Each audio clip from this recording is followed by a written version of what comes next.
Bonjour, mon nom est Jason Swartz. Je suis inhalothérapeute et éducateur clinique à l'hôpital général du Lakeshore.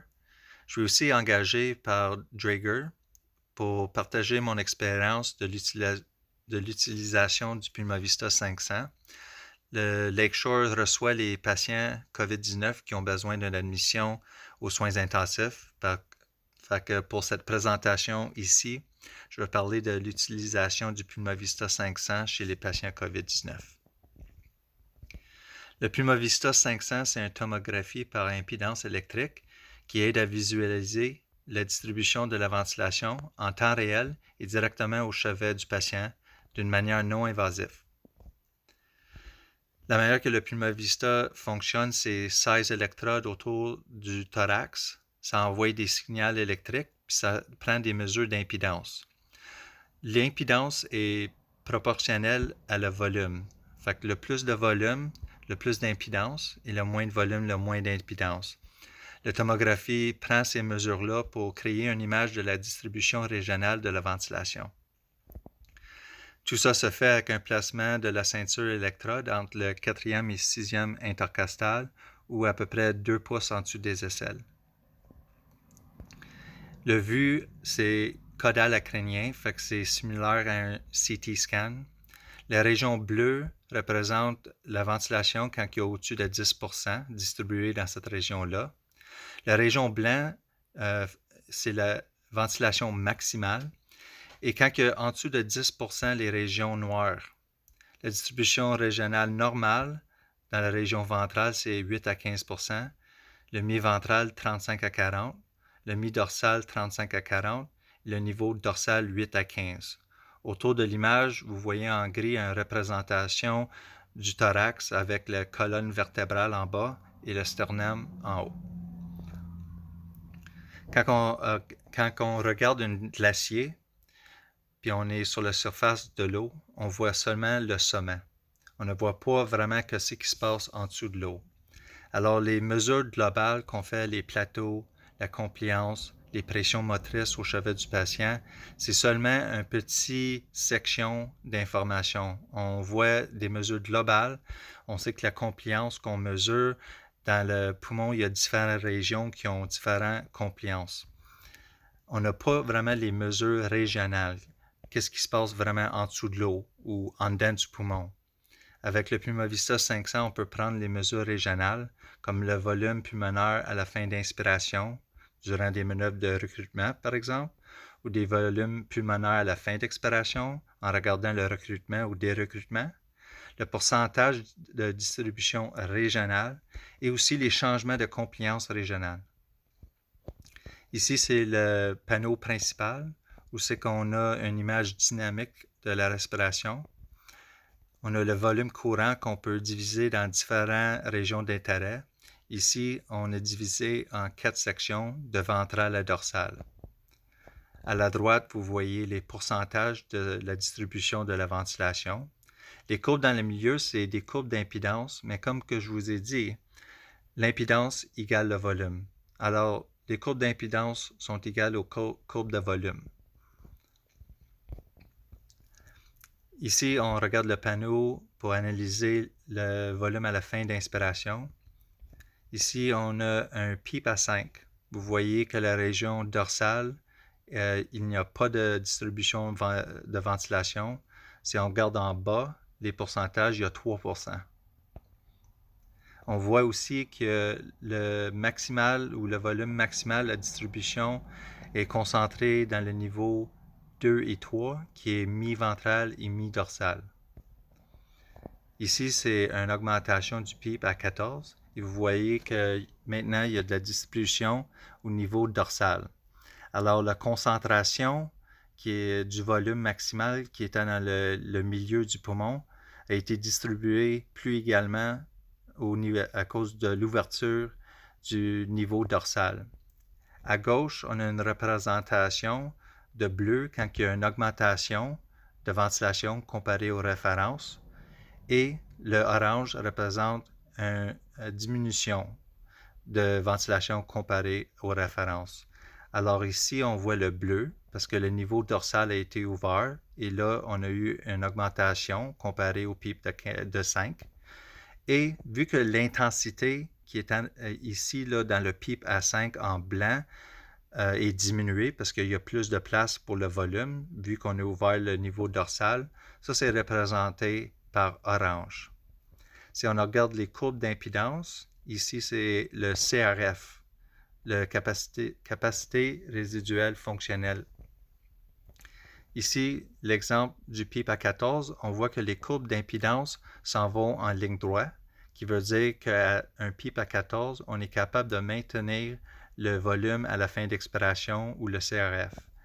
Ça descend de 12, 10 jusqu'à 6. À 6, c'est un bon exemple. Vous voyez que les courbes d'impédance commencent à aller en descendant, qui veut dire que le recrutement qu'on a fait avec un PEEP de 14, quand on met un PEEP de 6, ça s'en va en descendant. On est en train de dérecruter.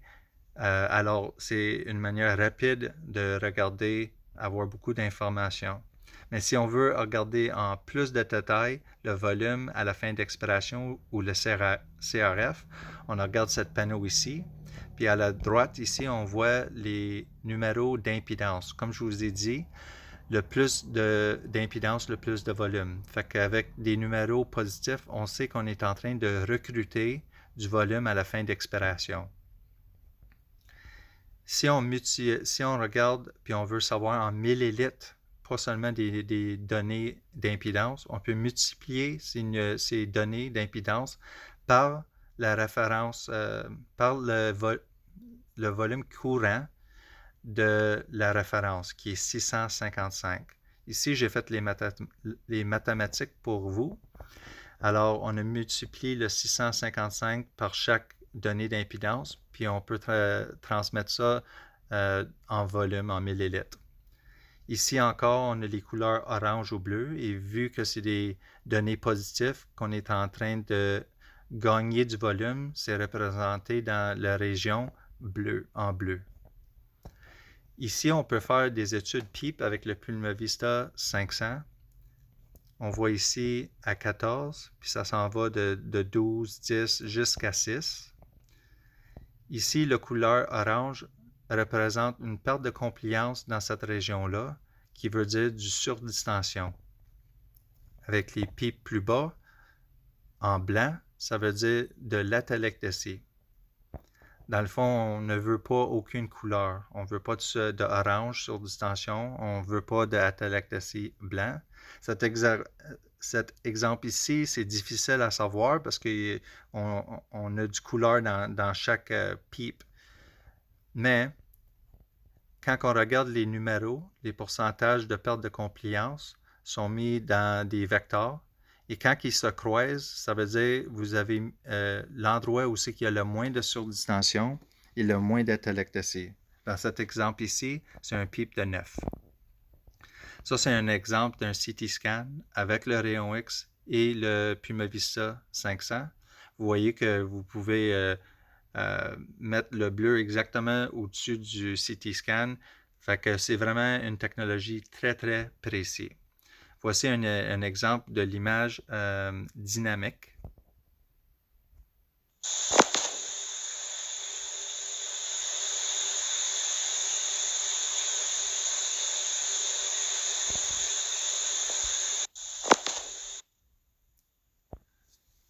Ça, c'est un article qui explique que le COVID-19 un syndrome de détresse respiratoire aiguë atypique. Fait que le pneumonie COVID, au moins dans les phases initiales, les patients arrivent avec un ratio PF souvent en dessous de 100. Ils ont un tic hypné, mais ce qui est bizarre, c'est qu'ils n'ont souvent pas de dyspnée et aucun travail respiratoire. Quand on regarde les rayons X, ça ressemble au SDRA traditionnel avec des infiltrates bilatéraux, à cause que aussi les compliances sont normales. Fait que c'est pour ça que les patients, à cause qu'ils ont une compliance normale, souvent ils ne ressentent pas de dyspnée. Le poids du poumon est normal parce qu'il n'y a pas d'édème à cette étape-là. Et l'aération pulmonaire est souvent normale. à cause que la plupart du hypoxémie avec la pneumonie COVID, au moins dans la phase initiale, c'est une mauvaise perfusion pulmonaire à cause d'une perte dans la régulation vasoactive, des dommages endothéliales dans les vaisseaux et aussi des micro-embolies. Mais durant le cours de la pathophysiologie, des fois le monde il reste comme dans une phase initiale, puis il devient de plus en mieux, mais malheureusement, il y en a qui continuent vers un SDRA plus traditionnel. Ici, c'est un exemple du pneumonie COVID, un CT scan avec une aération qui est normale. Ici, à la droite, c'est un exemple d'un de nos patients avec un ratio PF en dessous de 100, mais la distribution est complètement normale. Comme je vous ai dit, ça peut continuer et empirer le pneumonie COVID puis commencer à avoir des aspects de SDRA traditionnel qui va juste continuer à empirer le ratio PF. Le dyspnée commence, les patients commencent à être dyspniques et on commence à voir une augmentation dans le travail respiratoire. Les infiltrates bilatéraux peuvent s'empirer et là, la compliance commence à réduire à cause de l'édème pulmonaire et le poids pulmonaire devient plus élevé et graduellement, on a une perte d'aération du poumon. Ça, c'est un exemple d'un de nos patients qui a transitionné dans le SDRA traditionnel. Fait que ça devient vraiment un défi quand on a des patients qui peuvent avoir le pneumonie COVID initial et il peut avoir un grand spectre entre le SDRA traditionnel. Fait qu'il y a différents degrés. Fait que ça devient vraiment un défi à savoir aussi qui sont les patients dans leur cours du COVID-19. Ici, c'est un exemple des rayons X avec les Puma Vista. Fait qu'avec celui-ci, on voit avec le Puma Vista qu'il y a vraiment peu de distribution dans la ventilation à droite. On peut avoir aussi des surinfections, comme celui-ci à gauche. On peut voir comment que la distribution est affectée à la région gauche. Et on peut développer, comme cette patient ici intubée, une combinaison avec les problèmes de perfusion, mais en plus de ça, on commence à avoir la perte d'aération. Ici, c'est un exemple d'un patient qui est sur Optiflow, puis on voit que l'aération est diminuée. On installe le CPAP et on voit une augmentation dans le niveau dorsal et mi-ventral. Ici, c'est représenté encore en bleu. Quand il y a une augmentation comparée aux références, ça va apparaître comme bleu. Fait qu'on voit le niveau ici bleu et le mi-ventral en bleu. Ici, on voit que le Optiflow, il y avait 8% de la distribution au niveau dorsal. Et avec le CPAP, ça a monté à 17%. Après 2 heures, on voit que la ventilation est beaucoup plus homogène ou distribuée plus égale. On voit les courbes d'impédance qui s'en vont en montant, qui veut dire qu'on est en train de recruter la capacité résiduelle fonctionnelle avec le CPAP. Ça, c'est un exemple d'un patient dans la position dorsale sur un mode traditionnel avec un PIP à 14. On voit qu'il y a peu d'aération, il n'y a aucune distribution dans la région dorsale. Alors, on a mis le patient dans la position ventrale et on l'a mis en APRV. Le lendemain, j'ai remis la ceinture pendant que le patient était dans la position ventrale. Alors, la région 1 et 2, c'est maintenant la région dorsale. On voit qu'on a vraiment gagné beaucoup d'aération. Et alors, là, on voulait le revirer dans la position dorsale, puis on voulait voir si on pouvait maintenir cette aération-là. Fait que le carré dans le milieu, c'est pendant que le patient était dans la position ventrale. On a encore une concentration de la ventilation maximale dans les régions mi-ventrales et mi-dorsales. Après qu'on a changé la position dans la position dorsale, on voit que le volume qui était pris dans le milieu a été redistribué au niveau ventral et au niveau dorsal. Encore les représentations en couleur, à cause qu'on a ouvert le niveau dorsal, on voit que l'intensité de la ventilation maximale est partie du niveau milieu du poumon jusqu'au dorsal et au ventral. On voulait, après qu'on ait mis le patient dans le niveau de position dorsale, on voulait faire sûr qu'on ne s'en allait pas en dérecrutant. Alors, on voit ici les données positives d'impédance. Fait que ça nous dit qu'on est en train de gagner le volume à la fin de expiration. Et ici, on voit encore bleu qui indique qu'on est en train de gagner de la volume. Si on veut savoir encore en millilitres, on a juste à multiplier par le volume courant du référence. Et ici, j'ai fait le mathématique. Fait que le référence, le volume de référence multiplié par l'impédance et tout simplement, on a tous les données en millilitres. Fait que dans nos soins intensifs, on faisait une tomographie de base parce que souvent, comme indiqué au début du présentation, l'aération est souvent normale. Alors, si jamais le COVID-19 deviendrait très sévère, il faudrait intuber, c'est important d'avoir une tomographie de base pour savoir c'est quoi l'aération pour cette patient, c'est quoi qui est optimal l'image. Après, on faisait des tomographies à peu près 1 à 3 jours pour voir l'évolution de la distribution régionale de la ventilation. C'était très important parce que, comme on a dit, il y a une grande spectre entre le pneumonie initiale et le SDRA qui peut développer. Aussi, c'était très pratique pour faire des évaluations dorsales pour décider si on mettait les patients en position prone, est-ce qu'on était en train de gagner de l'aération dans le niveau dorsal. Quand on était en mode traditionnel, on faisait le placement du PEEP avec le Puma-Vista avec l'option de l'étude PEEP.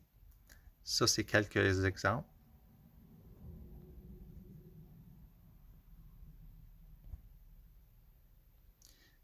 Et si on utilisait un mode non traditionnel, le APRV, on utilisait l'analyse personnalisée pour ajuster le PO en fonction de la compliance.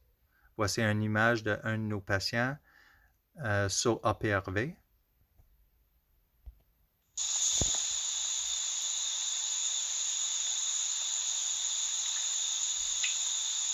Fait que c'est assez impressionnant de voir une bonne distribution complètement uniforme, mais le patient a un ratio PF en dessous de 100, qui démontre encore que la majorité, au moins au début, c'est une mauvaise perfusion. Merci beaucoup, c'est la fin de la présentation.